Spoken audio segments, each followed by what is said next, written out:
이 앞에 대림절 초가 이제 다 켜졌습니다. 네 개의 대림절 초가 다 밝혀졌는데 이제 그것은 이제 오는 주간 이제 금요일이면 성탄절이 왔다고 성탄절을 우리가 이제 드디어 맞이하게 되었다는 것을 의미하지요.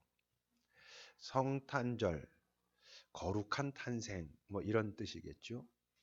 좀 더 풀어서 말하면 하나님의 아들 또는 하나님, 신, 하나님이 인간의 모습으로 이 세상에 오셨다. 조금 더 풀어서 말하면 하나님이신 그분이 인간이 되어서 이 땅에 오실 수밖에 없었다. 그저 심심해서 놀러 오신 게 아니고 소풍 오신 게 아니라 오실 수밖에 없어서 신이 인간의 모습을 띠고 이 땅에 오셨다. 그것은 뭘 전제하겠습니까? 인간인 우리들 스스로는 해결할 수 없는 어떤 문제가 있었다라는 것을 의미하죠. 우리 인간들 스스로 해결할 수 있었다면 하나님은 하나님으로, 인간은 인간으로 이렇게 지낼 수 있었을 텐데 인간 스스로 해결할 수 없는 어떤 인간의 문제가 있었으니까 신이 인간이 되어 이 땅에 오신 것이지요. 그럼 그가 이 땅에 오실 수밖에 없었던, 꼭 해결하셔야 했던, 인간 스스로는 해결할 수 없었던 그 문제는 뭘까 하는 얘기가 그 앞에 8장 1절 2절에 있습니다. 여러분 8장 1절 2절을 우리 같이 읽어보겠습니다. 한 목소리로 읽겠습니다. 그러므로 이제 그리스도 예수 안에 있는 자에게는 결코 정죄함이 없나니 이는 그리스도 예수 안에 있는 생명의 성령의 법이 죄와 사망의 법에서 너를 해방하였음이라. 예수 안에 있는 생명의 성령의 법이 죄와 사망의 법에서 우리를 해방하였다 그럽니다. 말을 바꾸면 우리가 해결할 수 없던 문제가 뭐였다고? 죄와 사망의 문제. 그 죄와 사망의 문제는 우리 스스로 해결할 수가 없는 문제였는데 그래서 그분이 이 땅에 오셔서 그분 안에 있는 생명의 성령으로 우리의 죄와 사망의 문제를 해결하셨다라고 말하고 있는 거지요. 자주 말해서 여러분들 대부분 아시겠지만 다시 한번 정리하기 위해서 말한다면 죄라 할 때 죄는 크게 두 가지로 나눠서 생각해야 한다 했죠. 영어로 하면 더 정확한데 대문자 S로 표기되는 대문자 S, sin, 죄. 그런 죄가 있고 소문자 S로 시작하는 sins, 죄들이 있다 했지요. 대문자 S로 굳이 기록해서 말하는 sin이란 뭘 말하냐면 우리의 어떤 행위들을 말하는 게 아니고 하나님께서 인간을 만드실 때 하나님의 형상을 담아 창조하시지 않았습니까? 그런데 그 인간이 하나님의 명령을 어겼기 때문에 타락했습니다. 타락했다는 뜻은 하나님께서 인간과의 교통을 끊으셨다는 것입니다. 다른 말로 하면 하나님의 형상을 가져가셨다 이런 뜻입니다. 그러니까 대문자 sin이라고 하는 그 죄는 선이 사라진 상태, 선의 부재의 상태를 말합니다. 다르게 말하면 죄된 존재, 죄된 존재라고 말할 수 있습니다. 그걸 다른 말로 표현하면 영적 죽음 이렇게 표현했지요. 그러니까 대문자 sin이란 내가 뭔가를 했다라고 하는 이런 것 이전에 나라고 하는 존재가 처음에 하나님께서 창조하실 때 하나님의 형상을 담아 창조하신 그런 존재였는데 그 형상이 사라진 상태의 존재, 그게 대문자 s, sin의 존재라는 것이고 소문자 sins들이란 이제 그런 존재가 되어서 선이 부재하는 존재가 되었기 때문에 그가 의식적이건 의식적이지 않든 아니면 애쓰건 애쓰지 않건 그의 삶의 현장에서 나오게 되는 여러 악한 행위들, 그 행위들이 sins들이라는 것이죠. 그러니까 본질적으로 잘못을 행해서 우리가 죄인이 아니라 뭐라 그랬어요? 우리가 죄인이어서 죄를 범할 수밖에 없는 존재라는 것이고 그 존재들에게 다가온 운명은 뭐라고? 사망, 영원한 죽음 가운데 들어갈 수밖에 없었다는 거죠. 원래 사망은 하나님이 창조하신 인간의 그 본질이 아니었거든요. 왜? 하나님의 형상이 우리 안에 있었단 말이에요. 하나님의 생기가 우리 안에 있었단 말이에요. 그분은 영원한 분이란 말이죠. 영원한 생명의 존재란 말이에요. 그 영원한 생명이신 그분이 내 안에 당신의 생기를 불어넣으셨으니까 처음 창조된 인간은 사망의 존재가 아니었는데 하나님의 형상이 없어져 버림으로 대문자 씬의 존재가 되었으므로 그 존재들은 사망의 존재가 되어 버렸고, 그리고 그들에게서 나오는 여러 씬즈들이 이 세상을 이렇게 험하고 아프게 만들어 놓고 있었다는 것입니다. 그 결국이 뭐라고? 바로 사망. 그래서 로마서 5장 12절에서는 바울 사도가 이렇게 이야기하고 있습니다. 5장 12절을 보십시오.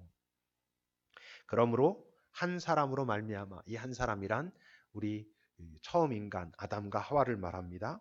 죄가 세상에 들어오고, 죄가 세상에 들어왔다고 하니까 이런저런 죄들이 이렇게 들어왔다라는 것으로 생각할 수 있지만, 여기서 말하는 죄란 지금 말씀드렸던 대문자 S씬, 다시 말해서 그 사람이 잘못을 하나님 앞에 범죄하였으므로 하나님의 형상이 없어지고, 그건 죄된 존재가 됐다는 거예요. 모든 인간들이 죄된 존재가 되었고, 그래서 어떻게 됐다고? 사망에 들어왔다고요. 그러므로 모든 사람이 죄를 지었다. 이제 이 말이 사람들이 억울해 하잖아요. 뭐 우리 애기들 이렇게 태어나면 그 맑은 애기들이 무슨 죄가 있냐, 뭐 무슨 죄를 아무것도 안 했는데 얘들도 죄인이냐라고 말하지만, 말씀드린 대로 태어날 때부터 모든 인간은 하나님의 형상이 이제는 제거된 상태로 태어나고 있는 죄된 존재로 이 땅에 태어나고 있다는 것이죠. 그래서 우리가 이번 성탄절에도 유아 세례를 베풀죠. 유아 세례를 베풀면서 하는 게 뭡니까? 이 어린 아기도 예수 그리스도의 은혜로 구원받아야 함을 믿습니까? 라고 묻는 건 그런 이유인 것입니다. 그도 죄된 존재로 태어나는 것입니다. 이건 억울하고 말고의 문제가 아니에요.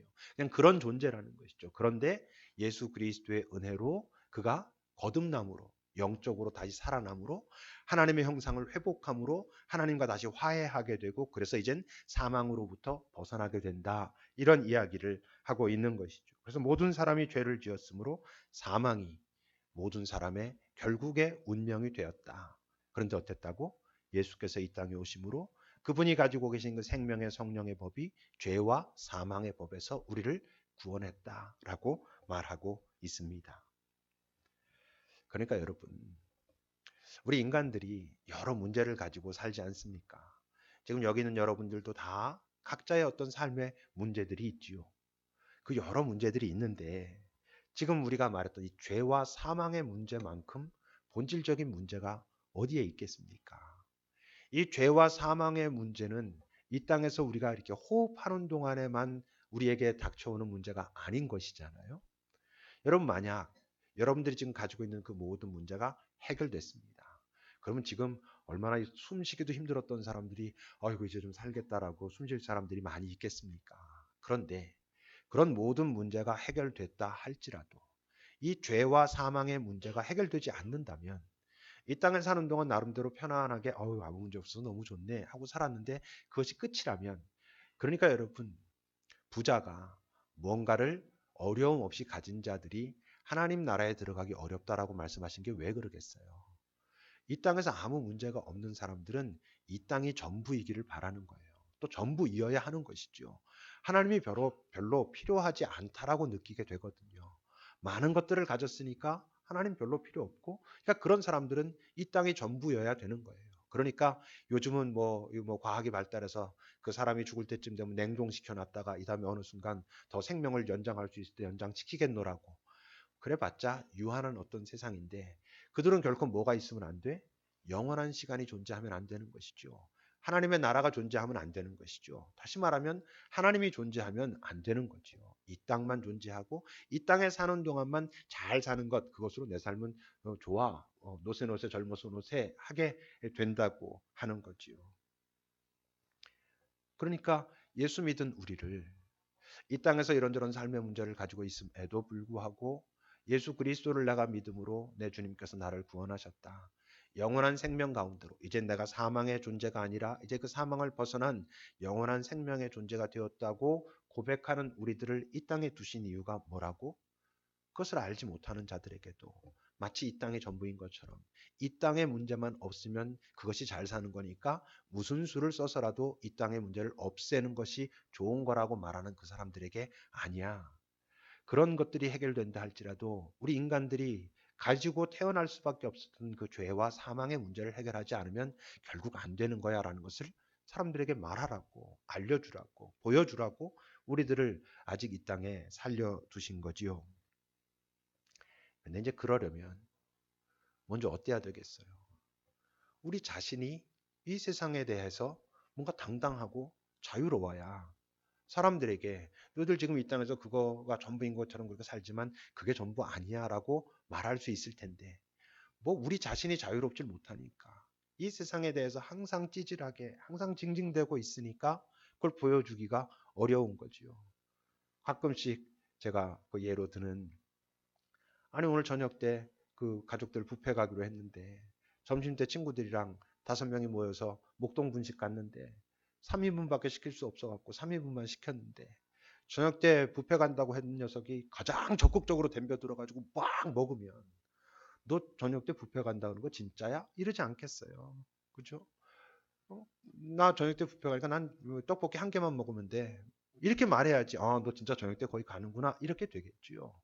근데 이 땅에 우리 예수 믿는다고 하는 사람들이 아, 내 주님이 어떤 분이고 내가 어떻게 됐고라고 이렇게 말하면서 그 삶이 이 땅에서 전혀 보여지질 않으니까 사람들이 믿을 수가 없는 거죠. 근데 여러분 예수 믿으면 그럼 그냥 당당해집니까?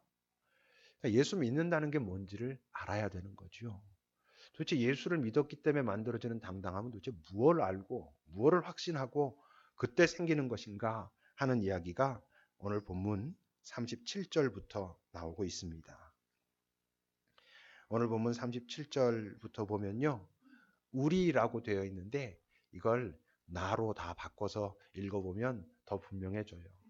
이것이 나로 바꾸어서 이것을 나로 바꿔서 읽었을 때 여러분들에게 아 정말 난 이것을 확신해라고 한다면 여러분들은 진짜 이 땅에서 당당하실 수 있을 거거든요. 한번 읽어봅시다. 37절부터 39절까지 우리라고 하는 단어들을 나와 관련된 그 용어로 바꿔가지고 함께 읽어보겠습니다. 함께 읽겠습니다. 그러나 이 모든 일에 나를 사랑하시는 이로 말미암아 내가 넉넉히 이기느니라. 내가 확신하노니 사망이나 생명이나 천사들이나 권세자들이나 현재일이나 장래일이나 능력이나 높음이나 깊음이나 다른 어떤 피조물이라도 나를 내 주 그리스도 예수 안에 있는 하나님의 사랑에서 끊을 수 없으리라. 이게 정말 우리 안에 확신된다면 이 세상에 내 앞에 놓여진 많은 문제들이 있는데 이 어떤 문제도 결국 나를 사랑하시는 그분의 사랑에서 끊을 수 없고 이것들이 내 인생을 결코 망칠 수는 없고 내가 그분을 신뢰하고 믿는다면 이것이 내가 원하는 방식일지 아닐지는 잘 모르지만 하나님께서 보실 때, 내 주님이 보실 때, 나를 사랑하시는 그분이 보실 때 가장 아름다운 모습으로 해결될 거라고 하는 그 믿음이 내 안에 확신된다면 훨씬 당당하고 자유로워지겠지요. 남들이 볼 땐 저 문제 가지고 도저히 저럴 수 없을 것 같은데 우리가 그런 당당함을 보이고 너는 어떻게 그래? 라고 말할 때 나한테 이분이 있거든 이라고 말하면 그들이 이제 조금씩 더 궁금해져 하겠죠. 근데 문제는 뭐라고? 알겠는데 이런 확신을 갖는 것이 쉽지가 않아요.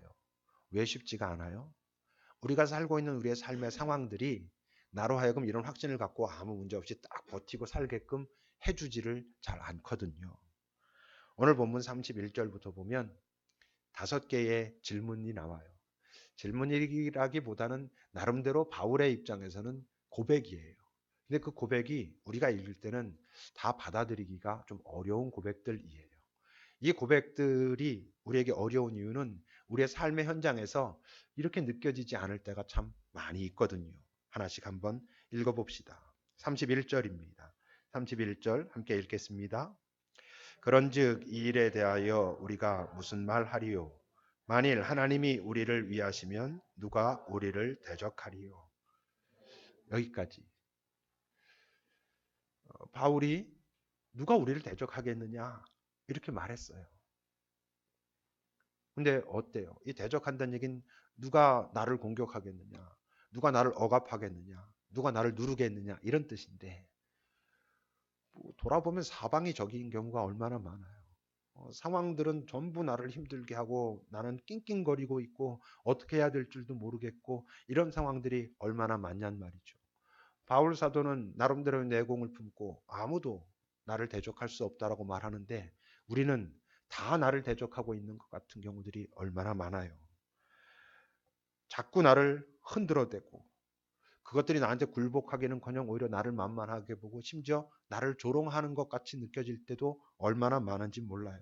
실제로 여러분 시편 42편에 보면 그런 시편 기자가 탄식을 합니다. 시편 42편 10절을 보면 내 뼈를 찌르는 칼같이 내 대적이 나를 비방하여 늘 내게 말하기를 네 하나님이 도대체 어디 있느냐라고 한다는 거예요. 대적이 없기는 뭐가 없어. 대적이 있는데 내 뼈를 찌르는 칼같이 나한테 오면서 오히려 나 하나님 믿는다고 하면 네 하나님 어디 있는데 하나님 믿는 인생은 왜 그래? 이러니까 참 돌아버릴 일 아닙니까? 그런데 어떻게 뭐 당당하고 이러는 게 어디가 쉽겠냐고 하는 것이지요. 32절도 읽어보겠습니다. 본문 32절입니다. 자기 아들을 아끼지 아니하시고 우리 모든 사람을 위하여 내주신 이가 어찌 그 아들과 함께 모든 것을 우리에게 주시지 아니하겠느냐. 모든 것을 나에게 주신다고? 뭐 주긴 뭘 줘? 여러분 모든 것을 하나님께 다 받으십니까? 뭐 모든 것을 다 주십니다. 이렇게 우리가 고백하고 싶지요. 근데 여러분 우리가 모든 것 안 주셔도 되니까 이거 하나만 주시면 됩니다. 저 이거 하나만 주시면 저 그냥 감사할 수 있습니다. 그 이것 하나라고 하는 그것도 뭐 남들보다 아주 특별한 대단한 것도 아니야. 남들은 대부분 다 가진 것 같고 나만 없는 것 같으나 이거 주시면 나 이것만으로 충분히 감사하는데요 라고 하는데도 나한테 주시지 않는 것 같은 그런 경험들을 우리의 삶에서 많이 하거든요. 분명히 그분은 나를 사랑하신다 하고 내가 필요한 모든 것을 아신다 하고 그것을 다 돌보신다라고 하는데 실제 여러분 우리가 삶의 현장에 어떤 순간에 매번이야 그러겠습니까만 정말 우리의 마음 머릿속에 기억 남는 또는 지금 여러분들의 상황 속에서도 기억에 딱 들어오는 것을 생각해 보면 이걸 왜 안 주실까? 내가 이게 큰 욕심 부리는 것도 아닌데 이럴 수 있지 않겠습니까? 33절입니다. 33절도 함께 읽겠습니다. 누가 능히 하나님께서 택하신 자들을 고발하리요 의롭다 하시는 이는 하나님이시니 누가 나를 고발하겠느냐 그래요. 나를 고발한다는 얘기는 나를 비웃고 나를 조롱하고 나를 비난하고 손가락질하고 이런다는 거예요. 뭐 남들이 그러는 건 일단 둘째치고 우리가 우리 스스로를 얼마나 고발합니까? 죄책감에 빠져 있고 그 다음에 자기 비하에 빠져 있고 열등감에 빠져 있고 이런 경우들이 참 많잖아요. 하나님이 내 아버지, 예수님이 뭐 나의 뭐 주님, 나의 친구 이러면서도 막상 삶의 현장에서 보면 자꾸 위축되고 자꾸 오그라들고 이런 경험들을 우리가 많이 하면서 그분이 나를 사랑하시고 그 사랑에서 아무도 나를 끊을 자가 없고 내가 넉넉히 이기고라고 하는 그 고백을 당당하게 하는 것이 쉽지 않지요. 34절입니다. 함께 읽겠습니다. 누가 정죄하리요 죽으실 뿐 아니라 다시 살아나신 이는 그리스도 예수시니 그는 하나님 우편에 계신 자요 우리를 위하여 간구하시는 자시니라. 정죄라는 말은 재판 용어로 선고라는 뜻입니다. 죄인으로 선고하다. 다시 말해서 모든 것이 끝났다 이런 거예요. 그러니까 누가 나를 끝났다고 너 이제 더 이상은 안 돼 라고 말할 수 있겠냐는 거예요. 근데 살다 보면 다 끝난 것 같은 순간들, 에이 이제 난 못하겠다 라고 싶은 그런 순간들도 우리의 삶에는 참 많지요. 35절입니다. 함께 읽겠습니다. 누가 우리를 그리스도의 사랑에서 끊으리요 환난이나 곤고나 박해나 기근이나 적신이나 위험이나 칼이랴. 그 모든 것들이 있어도 그리스도의 사랑에서 끊을 수 없다라고 바울 사도가 고백하는데 하나님이 그런 사랑의 분이라는 것은 알겠고 내가 들어왔고 많은 사람들도 고백하는데 우리의 삶에는 어떤 순간들이 있냐면 딱 나만 거기서 빠진 것 같은 순간들이 또 있단 말이죠. 이게 참 어려운 거예요. 여러분 예수 믿는 사람들이 참 힘든 것 중에 하나가 그냥 그 상황이 힘든 건 차라리 그냥 힘들면 될 것 같아. 근데 예수 믿는 사람들이 또 하나 참 힘든 게 있는데 그게 뭐냐면 좀 속된 말이지만 쪽팔린 거예요. 난 하나님 나름대로 믿고 내가 하나님 사랑한다고 했고 하나님 위해서 뭔가도 했고 내 삶이 어떻게 됐는데 이게 너무 힘들고 어려우니까 다른 사람들 볼 때도 눈치가 보이는 듯하고 이게 참 마음이 어렵고 그럴 수 있어요. 그 상황보다 그 상황에 내가 있다는 그 사실이 여전히 이것 때문에 내가 아파하고 있다는 사실이 마음이 더 힘들 경우들도 참 있거든요.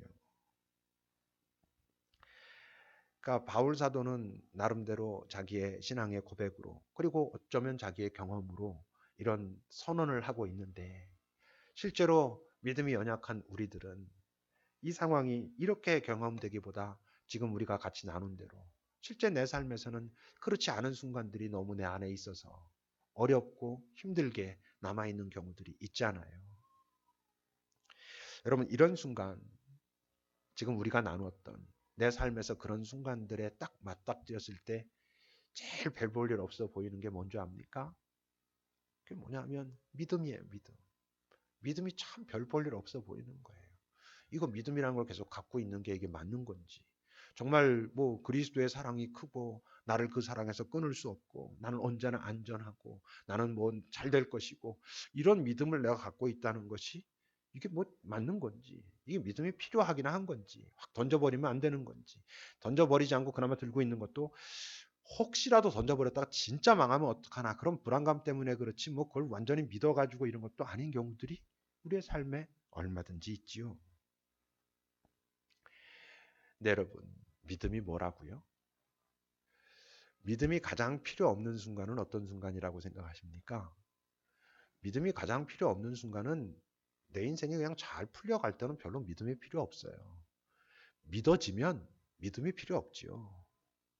내 삶이 참 하나님께서 이렇게 도우시고 감사합니다 할렐루야 할렐루야 할 때 뭐 믿음이 필요하겠어요. 다 믿어지는데 다 돼가고 있는데 믿음이라고 하는 말 자체가 어떤 의미를 품고 있는 그 믿음의 핵심이 뭐냐 하면 예수님께서 믿음을 말씀하실 때 믿음을 가져라 라고 말씀하실 때 그 말씀 속에 있는 핵심은 이 믿음이 가장 필요할 때가 언제냐면 정말 믿어지지 않을 때 이게 필요해 라고 말씀하신 거예요. 믿음이란 매우 의지적인 행위예요. 내 삶의 모든 여건들이 아무것도 하나님이 살아계시다는 것도 하나님이 나를 사랑하신다는 것도 나를 돌보신다는 것들이 도저히 믿어 보이지 않는 상황에 있을 때 더 간절하게 붙들어야 하는 것이 믿음인 것이거든요. 다 나를 대적하는 것 같아. 다 나를 조롱하는 것 같아. 다 나를 우습게 여기는 것 같아. 내게는 아무것도 하나님이 안 주시는 것 같아. 정말 내가 필요한 것은 하나님이 항상 외면하시는 것 같은 그 순간 그럼에도 불구하고 그분이 나를 사랑하시는 분이라는 것을 믿는 그 믿음.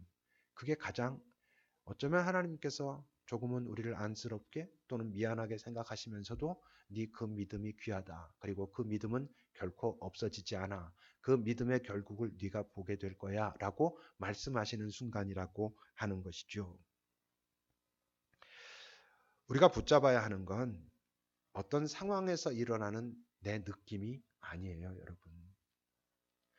어떤 상황에서 일어나는 내 느낌을 붙드는 게 아니고 오늘 우리가 읽었던 다 좀 거꾸로 해석했던 좀 삐딱하게 해석했던 그 해석 바로 주변에 있는 것들을 믿는 거예요.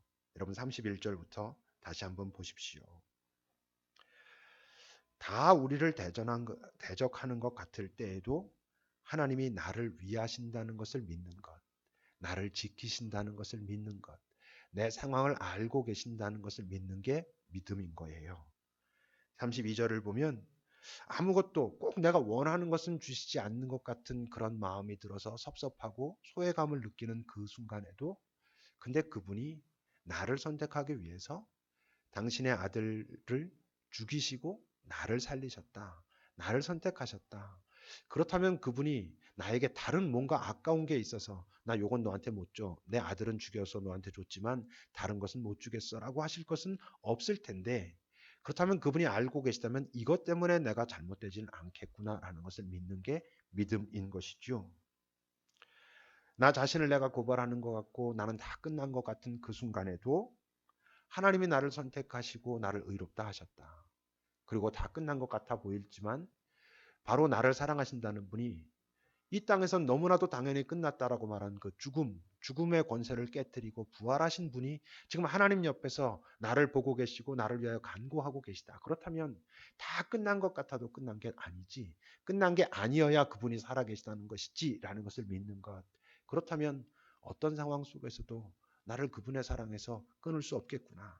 내가 죽는다면 이것들이 강해서 죽는 게 아니라 내 주님께서 이제 너 나에게 오렴. 그럴 때 내가 이 땅에서 떠나게 되겠구나라는 것을 믿는 게 믿음인 것이죠. 무력감, 죄책감, 소외감 또는 절망감 이런 건 하나님으로부터 오는 감정이 아닙니다. 여러분 우리는요 이래요. 어떤 상황이 있어요. 그 상황을 내가 보고 있는 게 아니에요. 내게 올라오는 자각은 뭐냐 하면 이 상황이 내 안에서 해석된 느낌을 가지고 있는 거예요. 이 상황이라고 하는 팩트가 있는데 이 팩트를 보면서 나는 절망적인 느낌이 일어나면 이 상황은 그냥 팩트인데 그 상황을 보면서 내게 절망적인 느낌이 일어나면 그 다음엔 어떻게 되냐면 이 상황이 절망적인 상황이 돼요 내게. 그런데 이 상황은 그냥 그 상황이에요. 이 상황이 있을 때 크게 두 가지로 느낄 수 있어요. 상황이 언뜻 절망적으로 보여서 어떤 사람은 절망적인 느낌으로 가져가고 그래서 절망적이 되고 절망해서 하는 선택들을 하는 사람이 있는가 하면 이 팩트를 보면서 참 절망적으로 보이지만 하나님을 신뢰하고 믿기 때문에 이 상황 자체가 나를 어떻게 할 수는 없어 라는 것을 믿음으로 이 상황에 대하여 지금 하나님은 내게 무엇을 말씀하시고 어떻게 하라고 하시는지 오히려 하나님을 바라보고 하나님께서 나와 동행하시면 이 일이 어떻게 될 것인지를 기대하는 사람도 있을 수 있어요. 팩트는 같은 팩트인데 그 팩트에 대한 내 느낌 절망적으로 보이기 때문에 절망적으로 느끼는 그 느낌을 따라가는 사람이 있을 수 있고 그 팩트가 내게 주는 느낌은 절망적인 느낌이 오지만 아니 내가 여기에 속지 말아야지 내 하나님이 나와 함께하고 계시는데 나를 지키시는데 라고 결단하고 그 믿음의 선택들을 해가는 사람이 있는지 상황이 달라서가 아니에요. 그 상황에 대한 내 믿음이 어떻게 작동하는지에 따라서 달라진다고 하는 거지요. 한국교회가 참 내공이 얕다고 하는 대표적인 증거가 뭐냐면 소위 그 아멘의 남발이죠. 아무 때나 아멘 아멘 하는 거예요. 기독교 방송 보면 이렇게 가끔씩 보고 있으면 그 회중들이 아멘 아멘 하는데 아니 왜 저거를 아멘 하지 하는 경우들이 얼마나 많은지 몰라요. 근데 여러분 오늘 이 본문에 나오는 바울의 고백은 우리가 진심으로 아멘 해야 되는 고백이에요. 특히 여러분 38절과 39절을 다시 한번 보십시오. 내가 확신하노니 사망이나 생명이나 천사들이나 권세자들이나 현재일이나 장래일이나 능력이나 높음이나 기쁨이나 다른 어떤 피조물이라도 우리를 우리 주 그리스도 예수 안에 있는 하나님의 사랑에서 끊을 수 없으리라. 아멘 해야죠. 아멘. 우리가 1년에 한두 번 하잖아요. 요거 해야 될 때란 말이에요. 이건 여러분 진짜로 아멘 하셔야 되는 거예요. 여러분들의 지금 삶의 상황이 이런 것이 느껴지지 않을지라도 아멘 하면서 다른 말로 하면 믿으면서 그 믿음의 시각으로 다시 그 상황을 바라보고 그 믿음의 시각으로부터 시작된 마음으로 고민하고 선택하고 하나님을 바라보고 그리고 걸어가 봐야 되는 거예요. 넉넉히 이긴다고 했잖아요. 36절, 37절을 여러분 다시 보세요. 우리가 종일 주를 위하여 죽임을 당하게 되며 도살당할 양같이 여김을 받았습니다. 이게 뭐예요? 우리가 이 땅에 살면서 우리 앞에 맞닥뜨려지는 많은 상황들은 대부분 이래요. 정말 힘들고 어렵고 도대체 어떻게 해야 될지를 모르겠고 그런데 37절에서 뭐라 그래요? 그러나가 뭐예요? 다른 말로 하면 마침내 그들이 아무리 강해 보여도 이런 얘기예요. 이 모든 일에 우리를 사랑하시는 이로 말미암아 무슨 뜻이에요? 그분이 나와 함께하고 계시면 아니 내가 그분을 놓치지 않으면 내가 그분을 끝까지 붙들고 있으면 어떻게 된다고? 우리가 넉넉히 이 넉넉히란 단어는 결정적으로 결국은 이런 뜻이에요. 결국은 이길 것이다 라고 하지요. 여러분 이 승리가 꼭 내가 원하는 모습으로 나타나지는 않을 수도 있어요. 그런데 내 주님과 함께 하고 있다고 한다면 지금 현재 벌어지고 있는 그 현상이 내가 원하는 것과 똑같은 것이 아닐지라도 내가 주님을 끝까지 바라보고 있고 그리고 주님과 함께 있다는 것이 분명하다면 결국은 알게 돼요. 아, 이게 내가 원하는 것처럼 되지는 않았는데 주님께서 여기에 개입하셨고 이게 내 인생의 아름다운 것이구나라는 걸 우리 모두가 알게 될 거라고 하는 거지요. 여호수아 14장 12절을 여러분 보세요. 우리가 참 좋아하는 갈렙의 고백이지요. 이렇게 말해요. 그날에 여호와께서 말씀하신 이 산지를 지금 내게 주소서. 당신도 그날 들으셨거니와 그곳에는 아낙 사람이 있고 아낙 사람은 누구라고? 거인들이 있고 그 성읍들은 크고 견고할지라도 우리가 앞에서 읽은 로마서로 말하면 정말 우리가 죽임당할 양처럼 별 볼 없어 보이고 저들이 아무리 강해 보일지라도 이런 얘기죠. 여호와께서 나와 함께 하시면 그리스도로 말미암아 이런 뜻이지요. 내가 여호와께서 말씀하신 대로 결국 최종적으로 결정적으로 그들을 쫓아내리이다. 내가 이길 것입니다. 갈렙의 이 믿음은 그 상황 자체는 저들은 거인이고 큰 성벽을 가지고 있었고 그들의 무기는 이들보다 훨씬 더 강한 무기를 가지고 있었음에도 불구하고 주님께서 나와 함께 하시면 이라고 하는 믿음을 놓치지 않았을 때 이겨낸 것이었어요. 이게 자칫 잘못하면 아, 이거 예수 믿는 사람들은 저렇게 자꾸만 세뇌하는 것 같아. 이렇게 들릴 수 있어요. 실제 삶은 하나도 달라지지 않으면서 맨날 저렇다고 믿고 그냥 그러다가 그냥 믿다가 끝나는 것 같은. 여러분 믿다 끝나면 돼요.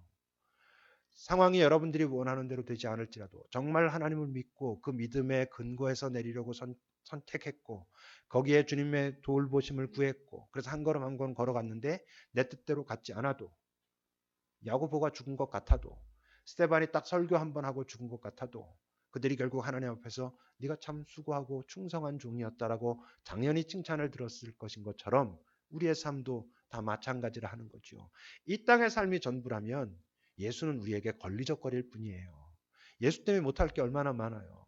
이 땅의 삶이 전부라면 뭐 굳이 양심이고 뭐고 따질 게 뭐 있어요. 무슨 수를 써서라도 이 땅 질서에서 잘한다라고 하는 것 이걸 가져야 좋은 거야 라고 하는 걸 무슨 수를 써서라도 갖고 살아야죠. 끝이면 끝인데. 근데 그렇지 않으니까 하나님께서 결국 심판하실 것이고 영원토록 존재하는 우리 존재가 있다는 걸 우리가 믿는 사람들이니까 그 믿음을 버리면 다른 걸 다 가져도 아무것도 아닌 것이에요. 예수를 믿는다는 것. 오늘 말씀의 제목입니다. 예수를 믿는다는 건 다른 게 아니에요. 오늘 사도 바울이 선언하고 있는 이걸 믿는 게 예수를 믿는 거예요. 예수를 믿으면 내 뜻대로 다 잘 되고 뭐 되고 이런 거 아니고 예수를 믿으면 내 벌어지는 상황이 어떠하든 그 상황이 내게 어떻게 돼가지고 이 세상의 질서에서 볼 때 내 삶의 모습이 어떠하든 그러나 내 주님이 나와 함께 하시면 결국 나는 이것을 이길 것이다. 결국 내 하나님의 영광과 하나님의 나라를 위하여 내가 소중한 인생을 살았노라고 인정하실 것이다. 우리가 받아들이기 싫은 건 근데 뭐예요? 아, 근데 지금 요거는 좀 달라졌으면 좋겠다. 이러는 거죠. 그게 이제 믿음의 싸움이에요. 주님과의 투쟁이죠. 그건 뭐 여러분들 주님 앞에 가서 하고 싶은 무엇이든지 다 해도 괜찮아요. 다만 그걸 믿는 게 결국 내 주님께서 나와 함께 하고 계시고 내가 그분과 함께 했을 때 내 인생은 가장 귀한 인생이 될 것이다라는 걸 믿는 게 예수를 믿는 거고요. 이제 며칠 있으면 성탄절인데 예수님 오시는 날 또는 오신 예수를 우리가 다시 한번 기억하는 그날까지 깊이 기도하십시오. 뭘? 하나님, 내 삶의 상황이 아무리 흔들릴지라도 이 믿음은 흔들리지 않을 수 있도록 도와주십시오. 상황은 자꾸 흔들리지만 내 뜻대로 안 될 경우들이 너무나 많지만 그럼에도 불구하고 하나님이 나를 사랑하신다는 것을 내가 하나님을 놓치면 다 놓치게 된다는 것을 모든 걸 다 놓쳐도 내 주님을 잡고 있으면 내 인생은 결코 헛된 것이 되지 않을 거라는 것을 믿을 수 있는 믿음을 주십시오. 라고 기도하십시오. 그때 성탄은 여러분들에게 또 이 시대에 지금 여러분들의 삶의 현장에서 예수님이 여러분들 안에 다시 태어나시는 그런 성탄이 될 것입니다. 기도합시다.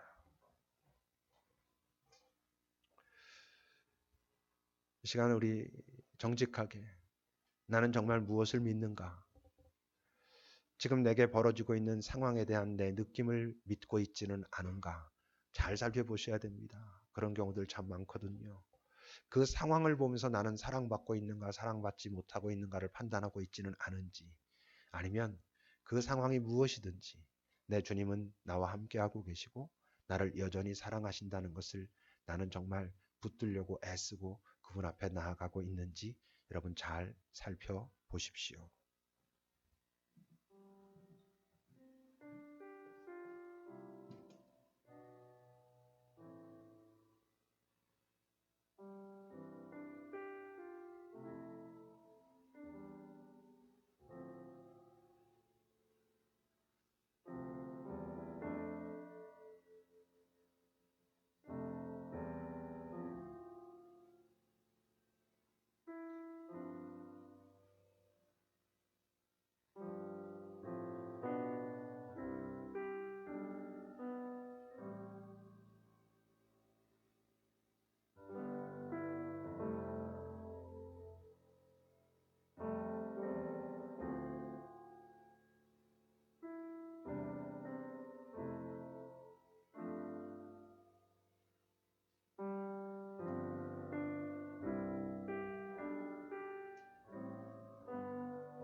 주님, 우린 가끔 한탄할 때면 또 세상이 나를 속였다 라고 말하지만 실상은 내가 세상에 스스로 속은 것임을, 내가 세상에 속은 것은 다시 말하면 내가 믿음을 내려놓은 것임을 우리가 항상 긴장하며 기억하도록, 믿음을 내려놓고 싶을 때가 바로 절대로 내려놓으면 안 되는 순간이라는 것을 우리가 잊지 않도록, 정말 내게 주님이 필요한 순간은 주님이 나를 사랑하시지 않는 것 같은 순간, 바로 내 주님이 가장 필요한 내 삶의 현장이라는 것을 기억하도록, 세상에 속지 않도록 우리를 또 도와주십시오.